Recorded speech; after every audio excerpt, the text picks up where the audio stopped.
नमस्कार दोस्तों, स्वागत है आपका हमारे YouTube चैनल पर। दोस्तों, उत्तर प्रदेश का पंचायत चुनाव 2026 अप्रैल महीने में संपन्न कराया जाएगा।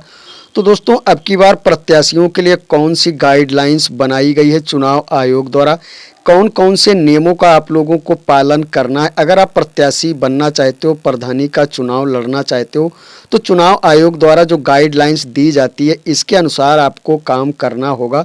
तो दोस्तों, यह वीडियो आपको अवश्य देखना है, क्या क्या नियम अपनाए जाएंगे चुनाव आयोग द्वारा आप लोगों के लिए। तो दोस्तों, यहाँ पर टोटल जानकारी हम आपको देने वाले हैं। दोस्तों, वीडियो को लाइक करें, चैनल को सब्सक्राइब करें। ऐसी इंफॉर्मेटिव जानकारी आप लोगों के लिए घर बैठे हम उपलब्ध कराते रहते हैं। दोस्तों, आप लोग वीडियो को लाइक नहीं करते हैं, दोस्तों वीडियो को लाइक कर दिया करें। अच्छी से अच्छी जानकारी आप लोगों के लिए हम बराबर लाते रहते हैं।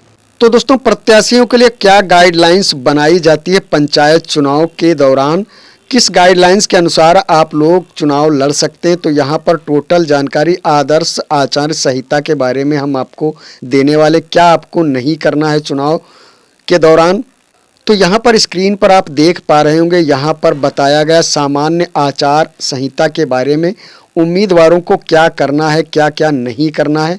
तो यहाँ पर साफ साफ लिखा हुआ, सभी उम्मीदवार उनके प्रतिनिधि निर्वाचन के दौरान निम्नलिखित निर्देशों का अनुपालन सुनिश्चित करेंगे। यहाँ पर बताया गया, ऐसा कोई कार्य लिखकर या बोलकर अथवा किसी प्रतीक के माध्यम से नहीं करेंगे जिससे किसी धर्म, मजहब, जाति या सामाजिक दल या राजनैतिक दल की भावनाओं को आहत पहुँचे। तो दोस्तों, यहाँ पर ऐसा कोई कार्य उम्मीदवार के द्वारा नहीं किया जाएगा जो किसी की भावना को आहत पहुँचे। नंबर 1, यहाँ पर किसी भी उम्मीदवार की आलोचना उनकी नीतियों, कार्यक्रमों के पूर्व इतिहास व कार्य के संबंध में नहीं की जा सकती। किसी उम्मीदवार के व्यक्तिगत जीवन से संबंधित पहलुओं पर आलोचना नहीं कर सकते हैं आप। जैसे कोई आपका विपक्ष का प्रत्याशी है, उसकी पर्सनल डिटेल के बारे में आप कोई भी आलोचना नहीं कर सकते हैं। यहाँ पर बताया गया है, मत प्राप्त करने के लिए आपको वोटर प्राप्त करने के लिए जातीय, सांप्रदायिक और धार्मिक भावना का परोक्ष या अपरोक्ष का सहारा नहीं ले सकते। नंबर 5, यहाँ पर बताया गया, पूजा स्थलों जैसे मंदिर, मस्जिद, गिरजाघर, गुरुद्वारा आदि का उपयोग निर्वाचन प्रचार हेतु, निर्वाचन संबंधी अन्य कार्यों हेतु नहीं किया जा सकता। इसके अलावा यहाँ पर बताया गया, सभी उम्मीदवार ऐसे कार्यों से अलग रहेंगे जो निर्वाचन विधि के अंतर्गत भ्रष्ट आचरण या अपराध माने जाते हैं, जैसे कि चुनावी सभाओं में गड़बड़ी करना या करवाना, मतदाता को रिश्वत देकर या डराकर या धमकाकर या आतंकित करके पक्ष में मत के लिए प्रभावित करना, ये भी कार्य आप नहीं कर पाएंगे। मतदाताओं को प्रभावित करने के लिए चुनाव की प्रक्रिया के दौरान किसी प्रकार का मादक द्रव्य बांटना, जैसे कि शराब, गांजा इत्यादि आप नहीं बांट सकते। इसके अलावा यहाँ पर चुनाव प्रचार के दौरान क्या क्या नियम आपको अपनाने हैं उनके बारे में यहाँ पर बताया गया है। दोस्तों, ध्यान से देखिएगा, सभी उम्मीदवार इलेक्शन एजेंट चुनाव प्रचार के दौरान निम्नलिखित निर्देशों का पालन सुनिश्चित करेंगे। नंबर 1, किसी अन्य उम्मीदवार या उसके समर्थक का पुतला लेकर चलना, उन्हें सार्वजनिक स्थानों पर जलाना अथवा इस प्रकार के अन्य कृत्य व प्रदर्शन नहीं करेंगे, ना ही इसका आप समर्थन करेंगे। अगर आप प्रत्याशी बनना चाहते हो पंचायत चुनाव में, तो ये गाइडलाइंस आपको ध्यान से यहाँ पर सुनना है।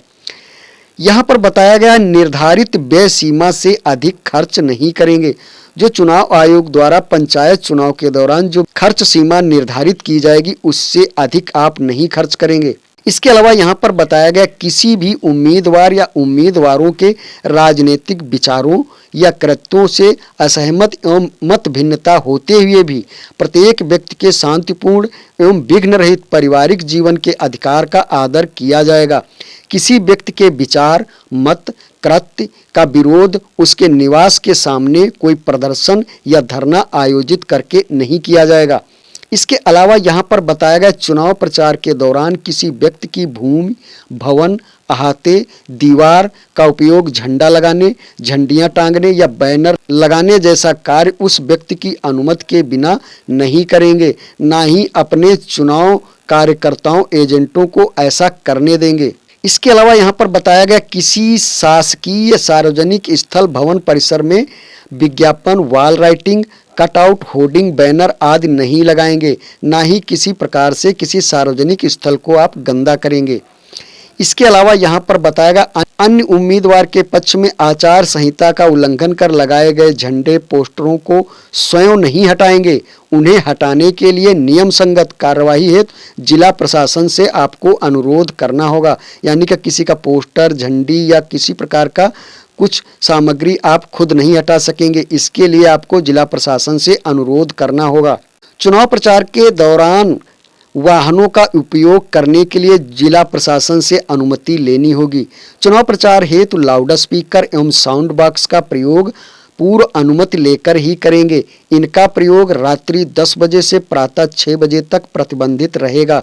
स्थायी तौर पर लाउड स्पीकर एवं साउंड बॉक्स का प्रयोग नहीं कर पाएंगे बिना अनुमति के। इसके अलावा यहाँ पर बताया गया TV channel, cable network, video वाहन अथवा रेडियो से किसी प्रकार का विज्ञापन प्रचार जिला प्रशासन की अनुमति के पश्चात ही कर पाएंगे।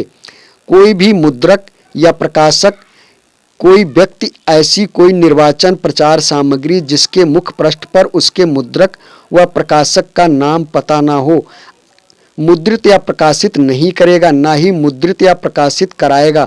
मुद्रण के अंतर्गत फोटोग्राफी भी सम्मिलित होगी। यानी कि प्रचार के लिए अगर आप कोई पोस्टर या झंडा या कुछ बनवाते हैं तो उस पोस्टर पे मुद्रक का नाम आवश्यक है, उसका प्रिंट आवश्यक होगा, तभी आप प्रचार में उस सामग्री को शामिल कर पाएंगे। इसके अलावा यहाँ पर बताया गया किसी भी व्यक्ति द्वारा प्रत्याशियों की अनुमति के बिना उनके पक्ष में निर्वाचन विज्ञापन या प्रचार सामग्री प्रकाशित नहीं कराई जाएगी। यदि कोई व्यक्ति इसका उल्लंघन करता है तो उसका यह कृत्य भारतीय दंड संहिता की धारा 171 एच के अंतर्गत दंडनीय होगा। इसके अलावा सभा जुलूस के लिए यहाँ पर कुछ नियम अपनाए जाते हैं चुनाव आयोग द्वारा। यहाँ पर बताया गया सभी उम्मीदवार इलेक्शन एजेंट चुनाव प्रचार के दौरान सभा एवं जुलूस के संबंध में निम्नलिखित निर्देशों का पालन सुनिश्चित करेंगे। तो यहाँ पर सभा रैली के लिए यहाँ पर नियम बताए गए हैं चुनाव आयोग द्वारा। जैसे कि सभा रैली जुलूस का आयोजन जिला प्रशासन से पूर्व अनुमति लेकर ही कर सकेंगे। किसी अन्य प्रकार उम्मीदवार के समर्थन में आयोजित सभाओं, जुलूसों आदि में किसी भी प्रकार से बाधा या विघ्न नहीं उत्पन्न करेंगे। यहाँ पर बताया गया सभा, रैली, जुलूस को इस प्रकार से आयोजित करेंगे यातायात में बाधा ना उत्पन्न हो। जुलूसों और सभाओं या रैलियों में जिला प्रशासन द्वारा दंड प्रक्रिया संहिता की धारा 144 के अंतर्गत प्रतिबंधित असलहे, लाठी, डंडे, ईंट, पत्थर आदि लेकर नहीं चलेंगे। जैसे कि आप कोई सभा या जुलूस करते, आपके समर्थक लाठी, डंडा, ईंट, पत्थर आदि उस सभा में लेकर नहीं चल सकेंगे। इसके अलावा सभा में, जुलूस में लाउड स्पीकर या किसी प्रचार वाहन, वीडियो वाहन का उपयोग जिला प्रशासन की अनुमति लेकर करेंगे। रात 10 बजे से 6 बजे तक लाउड स्पीकर पर प्रतिबंध रहेगा। मतदान समाप्त होने के लिए निर्धारित समय से 48 घंटे पहले पूर्व सार्वजनिक सभा व चुनाव प्रचार बंद कर दिया जाएगा। अब यहाँ पर दोस्तों बताया गया मतदान दिवस पर, यानी मतदान के दिन क्या क्या यहाँ पर नियम अपनाए जाते हैं चुनाव आयोग द्वारा। मतदान के दिन सभी उम्मीदवार इलेक्शन एजेंट निम्नलिखित निर्देशों का पालन सुनिश्चित करेंगे। तो मतदान के दिन कौन कौन से नियमों का आपको पालन करना होता है। नंबर 1, निर्वाचन कार्य में लगे हुए अधिकारियों के साथ शांतिपूर्वक व्यवहार करना, स्वतंत्र एवं निष्पक्ष सुव्यवस्थित ढंग से मतदान संपन्न कराने हेतु सहयोग करना। फर्जी मतदान करने अथवा कराने के लिए किसी व्यक्ति को ना ही उकसाएंगे ना ही मदद करेंगे। इसके अलावा मतदाताओं को मतदान केंद्र तक लाने या वापस ले जाने के लिए किसी प्रकार का प्रत्याशी द्वारा वाहन उपलब्ध नहीं कराया जाएगा। वोट डालने के लिए कोई भी मतदाता स्वयं अथवा अपने परिवार के सदस्यों के लिए अपने निजी वाहन का प्रयोग करेगा, लेकिन मतदान केंद्र से 100 मीटर बाहर तक आप वाहन का प्रयोग कर सकेंगे। यहाँ पर बताया गया मतदान के दिन मतदान केंद्र से 100 मीटर के रेडियस के अंदर चुनाव प्रचार नहीं करेंगे, ना ही वोट मांगेंगे। मतदान केंद्र में या उसके आसपास आपत्तिजनक आचरण नहीं करेंगे। मतदान से संबंधित अधिकारियों के कार्य में बाधा नहीं डालेंगे, ना ही उनसे अभद्र व्यवहार करेंगे। मतदान केंद्रों पर कब्जा करने अथवा मतदाता को मतदान से रोकने या उसे मतदान स्थल तक जाने में बाधा उत्पन्न करने का कार्य नहीं करेंगे। यहाँ पर बताया गया आपराधिक दुराचरण से मतपेटियों को क्षति पहुंचाने, उन्हें नष्ट करने, उठाकर ले जाने या मतपेटियों के मतपत्रों को नष्ट करने या उनमें अनाधिकृत अवैध मतपत्रों को शामिल करने का कार्य नहीं करेंगे। मतदाताओं को पहचान पर्चियों जैसे सादे कागज पर दी जाएंगी, उन पर कोई प्रतीक या चिन्ह नहीं लगाएंगे, यानी कि उम्मीदवार का कोई नाम नहीं होगा। मतदान के दिन मतदान केंद्रों के निकट लगाए गए शिविर लघु आकार के होंगे, यानी कि विस्तृत आकार के नहीं होंगे और आसपास अनावश्यक भीड़ नहीं होने देंगे। उस पर कोई झंडा, प्रतीक अथवा अन्य कोई प्रचार सामग्री प्रदर्शित नहीं की जाएगी एवं ना ही खाद्य पदार्थ दिए जाएंगे, यानी कि आपकी तरफ से मतदाताओं को कोई खाद्य पदार्थ उपलब्ध नहीं कराया जाएगा। मतदान के दिन राज्य निर्वाचन आयोग द्वारा अधिकृत व्यक्ति प्रेक्षक, निर्वाचन ड्यूटी पर तैनात कार्यपालक मजिस्ट्रेट, रिटर्निंग अधिकारी, सहायक रिटर्निंग अधिकारी, मतदान कार्मिक प्रत्याशी, इलेक्शन एजेंट, पोलिंग एजेंट, मतदाता के अतिरिक्त कोई भी व्यक्ति मतदान स्थल के अंदर प्रवेश नहीं करेगा। तो दोस्तों ये कुछ गाइडलाइंस यहाँ पर चुनाव आयोग द्वारा पंचायत चुनाव के दौरान यहाँ पर गाइडलाइंस दी जाती है। इन गाइडलाइंस के अनुसार आपको कार्य करना होता है चुनाव के दौरान।